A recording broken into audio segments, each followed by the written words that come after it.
सबसे पहले आपको बताते हैं कि कैसे 2014, फिर 2019 और अब एग्जिट पोल के मुताबिक 2024 में भी बीजेपी की सीटें बढ़ने का ट्रेंड जारी है। ये बड़ा महत्वपूर्ण है। 10 सालों से सरकार, लेकिन सीटें लगातार बढ़ती दिख रही हैं। बीजेपी की सीट बढ़ने का ट्रेंड देखिए।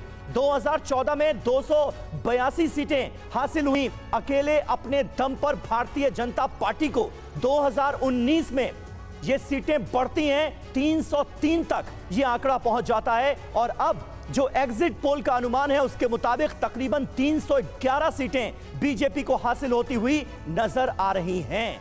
खास बात क्या है? खास बात यह कि 2014 के मुकाबले 2019 में 21 सीटों का फायदा होता है। यह आंकड़ा 303 तक पहुंच जाता है और 2019 के मुकाबले 2024 में भी 8 सीटों का इजाफा मुमकिन नजर आ रहा है। यह अपने आप में बड़ी बात है। 10 सालों में 29 सीटों के फायदे का अनुमान सीधे तौर पर नजर आता है। यह अपने आप में महत्वपूर्ण है। करुणा, तो बिल्कुल समीर, आपने जानकारी दी कि कैसे सीटों का फायदा एग्जिट पोल में नजर आ रहा है और चलिए अब बता देते हैं कि कैसे 2014 से लेकर अभी तक बीजेपी के वोट शेयर में कैसे इजाफा हो रहा है। यह आपको ग्राफिक्स के जरिए बताते हैं।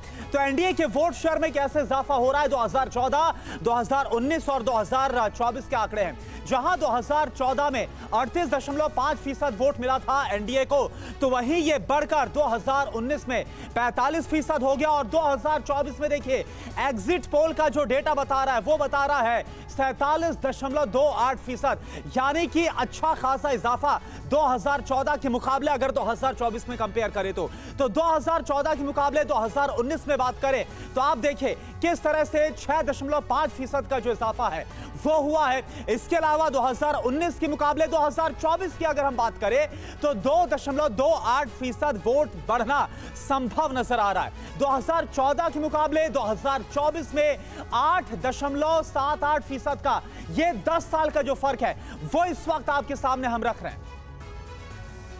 तो बिल्कुल करुणा ने जो वोट शेयर में इजाफे के आंकड़े आपके सामने रखे हैं उससे कहानी और ज्यादा क्लियर हो जाती है। हमारे साथ इस वक्त तमाम खास मेहमान जुड़ रहे हैं। चारू प्रज्ञा हमारे साथ हैं, प्रवक्ता भारतीय जनता पार्टी की। सारिका सिंह हमारे साथ जुड़ रही हैं, प्रवक्ता कांग्रेस पार्टी की। जयशंकर गुप्ता जी स्टूडियो में वरिष्ठ पत्रकार हमारे साथ मौजूद हैं और वरिष्ठ पत्रकार अक्कू श्रीवास्तव जी भी हमारे साथ मौजूद हैं।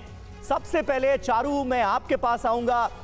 ये जो एग्जिट पोल के आंकड़े कहानी कह रहे हैं, ये उम्मीद के मुताबिक आपको नजर आते हैं क्या? क्योंकि इसके मुताबिक तो ऐसा लग रहा है भाई 2014 से बढ़कर सीटें 2019 में 303 तक पहुंचती हैं और अब 2024 में और सीटें बढ़ रही। मतलब कोई एंटी इनकम्बेंसी है ही नहीं, ये तो प्रो इनकम्बेंसी जैसे हालात हो गए। बिल्कुल समीर जी, नमस्ते और सभी टीवी 9 देखने वालों को भी मेरा प्रणाम।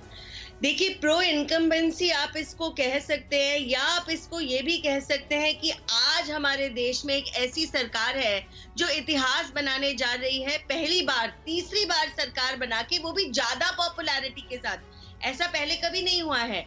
बल्कि आप भारत की बात नहीं, अगर पूरे विश्व की भी बात करें तो आज तक दुनिया भर में भी ऐसा कभी नहीं हुआ है कि तीसरी टर्म सरकार की बनने जा रही हो और एक लीडर की, एक नेता की पॉपुलैरिटी बढ़ती जा रही हो।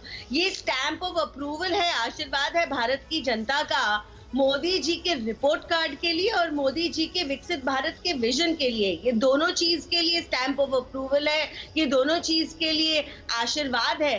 क्योंकि हम विकसित तभी बन सकते हैं अगर जुटकर साथ में हम जमीन पे काम करें।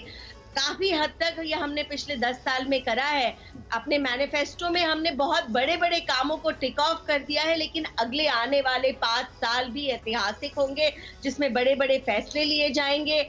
ये जीत है हम सबकी मेहनत की, प्रयत्न की। और जब हम सबकी बात कर रहे हैं, मैं इस देश की जनता की बात कर रही हूँ, एक पॉलिटिकल पार्टी की बात नहीं कर रही। इस देश के हर एक युवा की बात कर रही हूँ, हर एक महिला की बात कर रही हूँ, हर एक किसान की बात कर रही हूँ, हर एक उस इंसान की बात कर रही हूँ जो विकसित भारत के विजन में कंट्रीब्यूट करना चाहता है। और 4 तारीख अब दूर नहीं, बाकी पॉलिटिकल पार्टीज की बड़ी बड़ी बातें हम बहुत लंबे समय से सुन रहे थे, लेकिन देखिए आप बातें कर कर, अपना खुद का भला कर कर, हमारे भगवान जी का अपमान कर कर कैसे और कब तक आगे बढ़ोगे? भाई आपको सेवा जनता की करनी है ना, अपनी नहीं करनी है।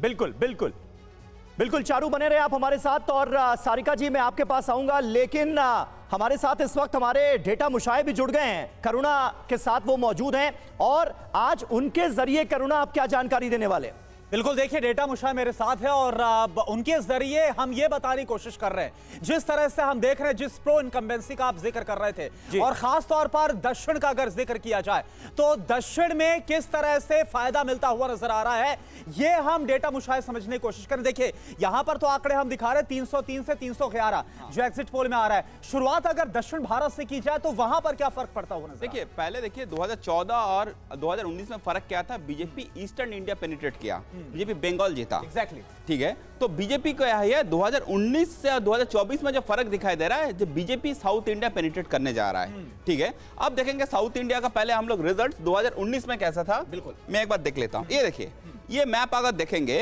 हाँ आप देखेंगे बीजेपी 2 स्टेट में, मतलब साउथ का 5 स्टेट में बीजेपी सिर्फ 2 स्टेट में, कर्नाटका और तेलंगाना में सीट आया था। एग्जैक्टली आंध्रा में 0 आया था।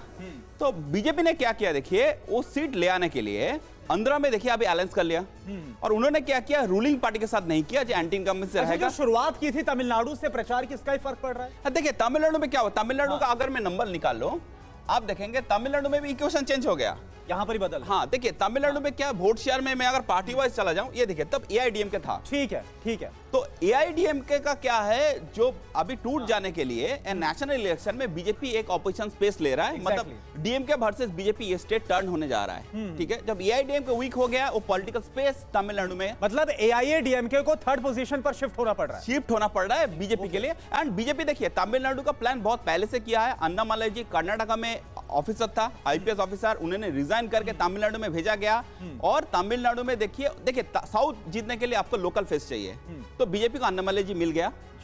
आईपीएस ऑफिसर से रिजाइन करके डायरेक्टली स्टेट में भेजकर प्रेसिडेंट बना गया। तो ये लॉन्ग टर्म वर्क है, ये एक दिन का काम नहीं है। प्लस क्या है, कंटिन्यूअसली कनेक्ट, मोदी जी बार बार जाना, साउथ संगम आप समझ लीजिए, बार बार जाना। और देखेंगे तमिलनाडु में कन्याकुमारी का रामेश्वरम जो प्लेस है, बहुत धार्मिक प्लेस है। बिल्कुल, डेटा मुशाए आप जो जानकारी दे रहे हैं वो अपने आप में बहुत महत्वपूर्ण है, और साउथ में खिलते कमल की संख्या कैसे बढ़ी है और किस आधार पर बढ़ी है, इसका पूरा विश्लेषण आगे भी हम आपके सामने रखेंगे।